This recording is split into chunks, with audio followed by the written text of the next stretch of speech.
Hello, welcome to day 4, I think it's day 4, of vlogging every day while I'm trying to finish my book. If you're new here, hi, my name is Katie Wismer. I'm an author and an editor. All my stuff is linked down below. I have 10 books out currently and we're trying to finish book 11 and vlogging every day till I do. I'm hoping that's not super loud in the background. I've got a little laundry going on. I'm thinking today is gonna be more of just an update, less of a vlog. I've got more stuff going on today and I have some good updates, and you guys asked a lot of questions on the previous videos, so feel free to comment any questions for tomorrow on today's. I worked on the book quite a bit this morning and I actually think we're done with my to-do list. I mean, I wrote a new scene, which I think was the last of the new stuff I needed to write. Here's the starting word count for the day, so I don't forget. This is good. Oh, this is good. Okay, so basically what I've been trying to do, this is a brother's best friend romance. And so I felt like the romantic relationship was good. The friendships for my main character, Gracie, were good. The two relationships that needed to be developed some more were the relationship between her brother and the romantic love interest, so the best friends, and then her relationship with her brother. So I've been trying to find ways to, like, just throughout the book, not necessarily like all at once, develop those two relationships a little bit more. And that's what all of the new stuff that I've been writing has really mainly been trying to accomplish. Now really all I have left on my checklist is clarifying the timeline. This is something I have to do with every single freaking book that I write. I always have people being like, how much time has passed? Like, I'm so bad at conveying how much time has passed between stuff. I think it's mainly an issue in the first half of the book. I've kind of figured it out later, but this is, I just always know this is going to be a step later on in revisions for a book. I have to do it every time. So that's one thing. And then,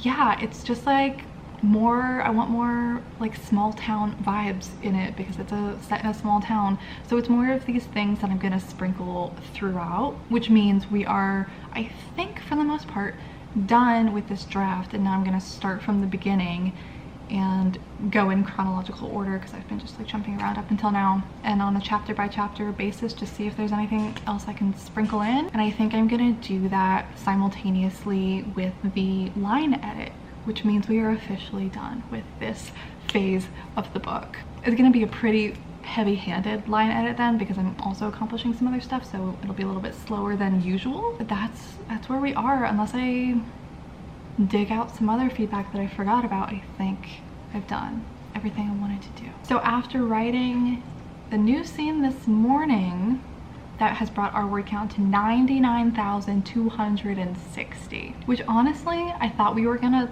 pass 100K by like a decent amount. I'm pleasantly surprised. I'm pleasantly surprised by where we ended up. This may change with the next draft, but I'm pretty good with that. It'll still be my longest contemporary to date at this rate. But I also, you would be surprised once I get to the line editing phase and I start like cutting out crutch words and stuff, you can shave off like several thousand words doing that. So who knows where we'll end up. Okay, I'm gonna jump to answering your questions. I'm gonna start on the most recent vlog. The problem with posting these so quickly together is people start commenting questions on like vlogs from days ago after I've already answered the questions on those vlogs. So if I miss your question, I'm gonna try not to.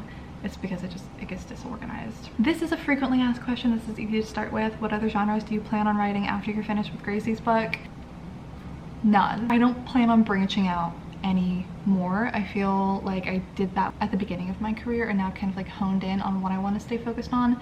So basically what I have published in the past is what I want to continue publishing moving forward, which is several different subgenres of contemporary romance and then the more fantasy paranormal stuff like the Marionettes. Now it stops after after all of this talking. This is so cute. Okay, I've gotten several comments like this in the past couple of days, like 3 or more of people being like, this is my first time commenting, but I've been following you for years. Thank you. I love the first time commenters like that.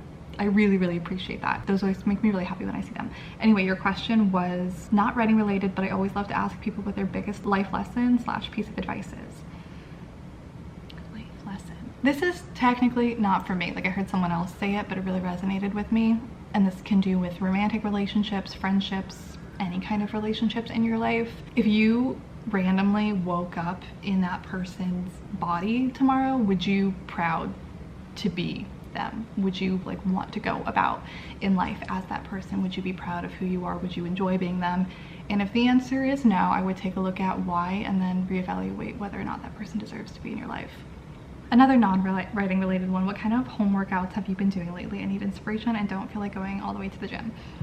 This is perfect for me. I'm definitely back in my home workout kick. My building has an apartment gym and everything. I go in these phases. Like when I was in college, I loved going to the gym. Right now, I'm just like really enjoying my home workouts. I think because honestly, my workouts are like it's like my favorite part of my day. I enjoy them so much. I listen to music that I love. I'm like singing along. I'm like dancing while I'm working out. So I like to do that in the comfort of my own home because then I don't feel like I need to like tone myself down. So occasionally, if I'm like kind of sick of what I've been doing or I'm low on ideas, I'll follow like a YouTube video, but that's maybe like once a week I'll do that. And then I just kind of alternate.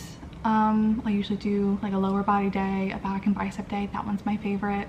Chest and tricep day. Occasionally I'll do like a full body day. And then I usually like to pair like a pretty cardio heavy day with abs. And I don't have any equipment here. That's not true. I don't have all of my weights here the way that I used to at my last place. So I've had to get creative. I really like resistance bands and I really like doing kind of Pilates and bar inspired workouts where it's like low weights because I do like 2-pound dumbbells and some like wrist and ankle weights and stuff like that where you're doing like pulses for like 60 seconds. Love it. I also have my little, and I think you can see it in here, walking pad treadmill. I like to incorporate that a lot just to walk throughout the day. But then if I'm doing an upper body day, it really just like brings it to another level. If I'm doing like Pilates and arm workouts where you like don't drop your arms for 20 minutes if you're also walking the entire time, you get a little bit of cardio in, makes it harder, works your abs to keep your balance. I really enjoy doing that. I also, yeah, like I just get creative. I have this, it usually goes under a plant to catch the water, and I'll use it on my carpet to like slide on, and then you can do basically all of the same things you could do on a Pilates reformer machine by like putting your foot on it and sliding on the floor while you're doing lunges and stuff. I have a box full of books, which is like really heavy, and instead of like pushing it up from the bottom, if you have to squeeze it in while you push it, that works your chest like so well.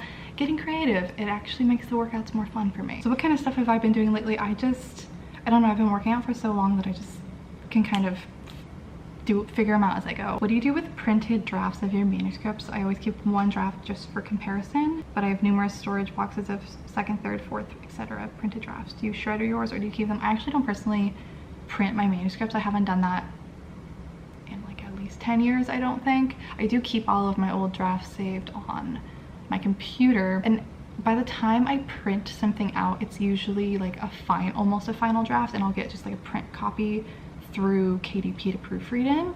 So I don't personally actually print my manuscripts anymore. Do you make Pinterest boards for your books or writing? I do. I can link it down below if you are curious and you want to see them.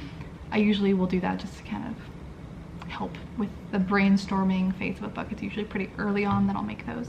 But it also comes in handy once you're getting into the cover design phase, because I will send that to my cover designer to help give them a feel for the vibe I'm going for. Do you notice much effect from the facial massage stone? Does it help with pain inflammation? I was doing a gua sha in yesterday's vlog.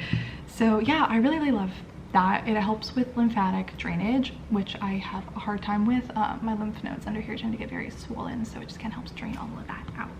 Would you want another cat or dog? Always. I could have a whole freaking farm if I had the space for it. I cannot in this little apartment, but once we move, I feel like that will be something that happens probably pretty quickly. I adopted both of my cats when they were around like 1 or something, so I've never gotten to like experience the kitten stage on my own. We had kittens when I was like younger, so I am like kind of itching to get a kitten and actually get to experience all of that. Okay, jumping back to the vlog before yesterday's vlog, do you have any LGBT characters or mental health rep in your books?